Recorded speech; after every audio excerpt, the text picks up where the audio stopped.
folks.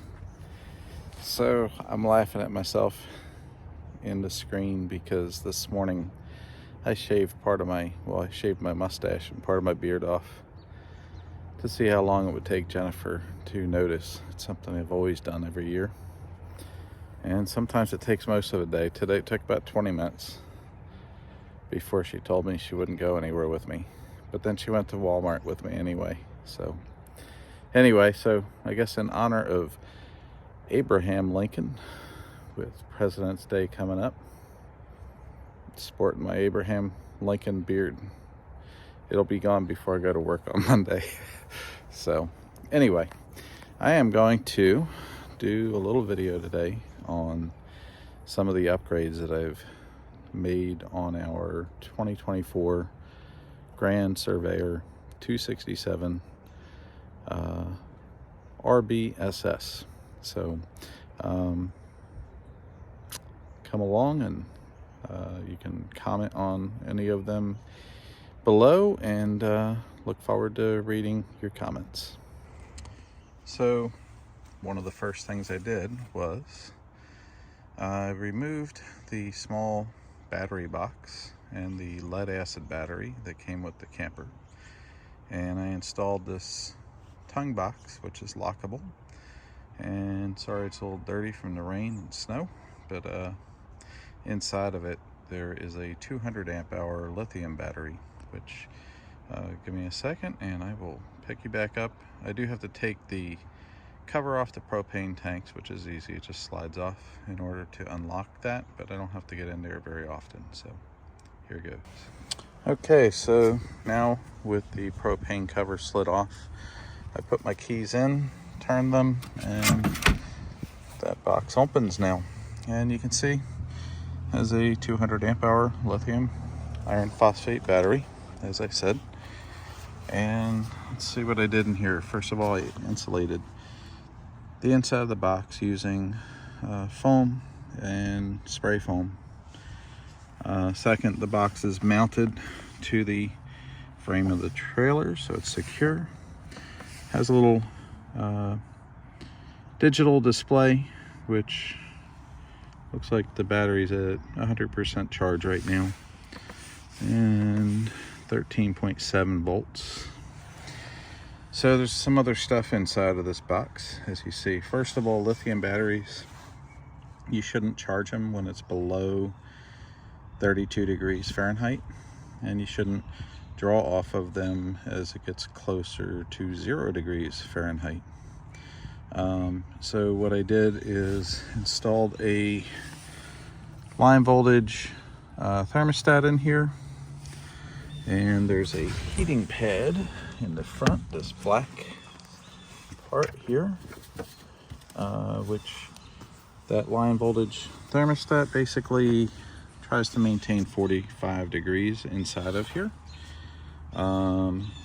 If it goes above 45, it shuts off the power to the heater, and basically it does a pretty good job. There's also a small thermometer down there, which shows 51 degrees right now, and that is Bluetooth, and it displays on a display inside the camper, which I'll show you in a little bit.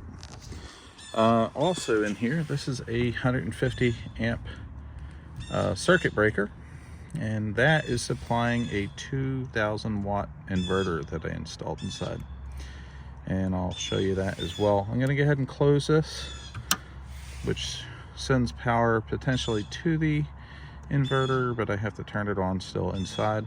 I've got a lot of safeties that I kind of engineered into that, and I'll talk to you more about that in a little bit. This is the temperature and display inside. The top temperature shows the freezer, which is currently off and opened. The second one is the outdoor temperature. The third one is that inside of that battery box, and the fourth one is the inside temperature. Okay, so now that we're inside, I mounted the inverter underneath of our bed. It's not in the enclosed area under the bed. The mattress kind of overhangs about a foot on each side, so this is an out of the way spot for it. So now that I closed that circuit breaker, which I also use as a disconnect at the battery, and I leave that open all the time unless I'm using the inverter. So now that that is closed, there is potentially 12 volts coming to this. Now you don't want two sources for 110 volt AC power. So this is going to provide one, and if we were plugged in to our 30 or 50 amp shore power, then that would be also another source. So you only use this if you have no shore power. So I've unplugged outside, so I know that we don't have 110 volts in the camper at the moment. And I'm going to turn this on. So it's going to ramp up. And as it is right now, there is power to this 110 volt outlet up here.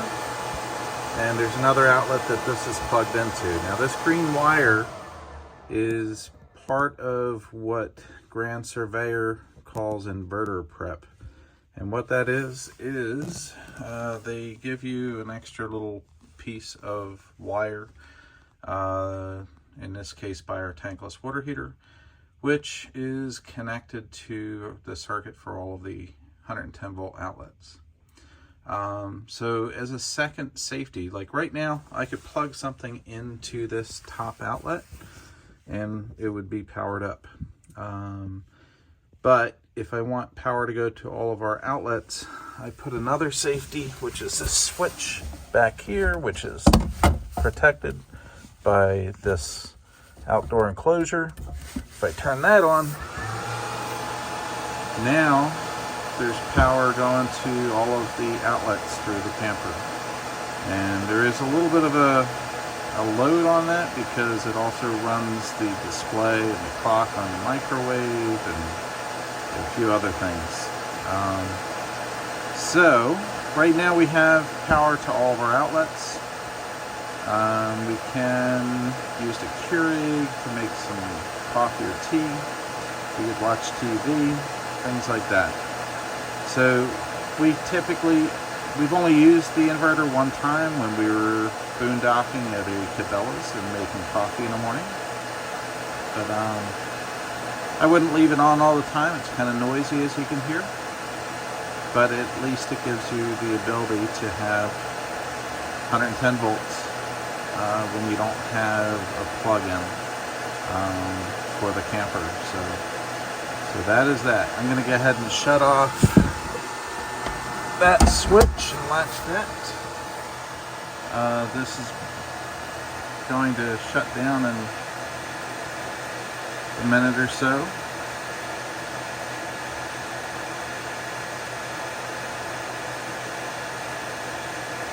And once it does shut down, there it is. I'm also going to shut it off.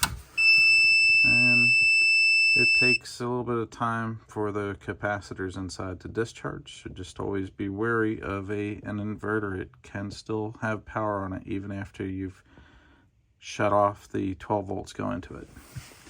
So that is that. Okay, so next thing is I put a small Roku TV in our bedroom, which works awesome. I put a wall-mounted fan in our bedroom. We kind of like having a fan on at night. It does move back and forth, as well as there's a couple different speeds, and it comes down for travel. We like that for comfort, as well as it helps to muffle noises from outside so that Tucker doesn't bark. So, and then this is actually a hanging hamper. So we had gotten one that sat on the floor. It was a lightweight mesh material. We liked it, but so did Tucker. He ate it. So hence this one uses a command strip hook, and it hangs up high where Tucker will hopefully not eat it. Let's see. I'll pick you up on the next upgrade. Well, this one's pretty simple, but this cabinet under our main TV was just an open cabinet. So I put some shelves under half of it They won't fit on but under both sides, but it basically gives us an area to organize some of our small stuff. Over here on our entry door, I installed a bar for closing the door so we don't have to just pull on this plastic thing. I installed a shade for the window, which did not come with it. And I also installed this screen guard, which is because otherwise Tucker would probably damage that lower screen. And it works well. It's pretty easy. Bought all that stuff on Amazon. It wasn't very expensive. So right now the camper is winterized. So I can't show you this 100%, but basically we did install a bidet on our toilet, which in a camper reduces the amount of toilet paper that has to go down in the black water tank, and it's definitely better for the system. That's that. One of my favorite little gadgets that I've installed is this little black thing here. That's something I got off of Amazon, and it basically links to my phone. When we back into a site or pull into a site, I just bring an app up on my phone, and it immediately tells me if my left or right side are high or low and by how many inches. So I know where to put blocks, and then it also tells me if the front or back is high or low, so I can get the trailer level. Super easy, super fast. So just jumping back to the lithium iron phosphate battery. To explain a little bit of what I had to do to install that. Our camper has 400 watts of solar installed already from the factory, and it has a 30 amp solar charge controller. So that solar charge controller has a lithium iron phosphate profile. It was just a matter of digging into the program, the settings, and changing that from lead acid batteries to lithium iron phosphate. Also, our converter for what basically makes the 12 volt DC power from our 110 volt 50 or 30 amp power supply. That is a newer model which has auto detect, and so what I had to do was partially discharge the lithium iron phosphate battery, plug the camper in while the battery was on it, and once the battery management system in the battery recognized that the battery was at full charge, it totally shuts off any charging. The auto detect on the converter will then recognize that it's a lithium battery and change to the lithium charging profile, which is no float voltage. So basically, when that happens, there's a small LED light on the converter, which then changes from, I believe it was yellow, and then it now is blue, which is for the lithium. So that was pretty easy. And there's a couple other little things that I've done, so I'm going to show you a couple pictures and I'll just talk through those. We installed a backup camera. It was pre-wired for a Furrion. I got one off of Amazon and it works very well. I installed 2 additional tubes that go under the trailer for storing sewer hoses. I got these off of Amazon. They were pretty easy to install.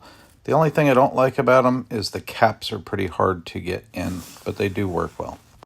Last, I installed AirMax vent covers on both of the vents for the camper. That way, if it rains, you can still open the vent and not get water inside. I also installed labels for Mitchell Outfitters, our YouTube channel name, on the front and back of the camper. So if you have not subscribed, please do subscribe. It doesn't cost anything. And if you like our videos, please give us a thumbs up. In the couple months that we've owned a camper, we have brought it to Florida and back. We've brought it to the mountains in Pennsylvania. We are very, very happy with it. Everything has worked very well. There's been a couple little glitches, which I can go over in another video. But overall, we're quite happy. So thank you for watching. Please like, please subscribe, and have a great day. And remember to plan for tomorrow, but make the most of every day.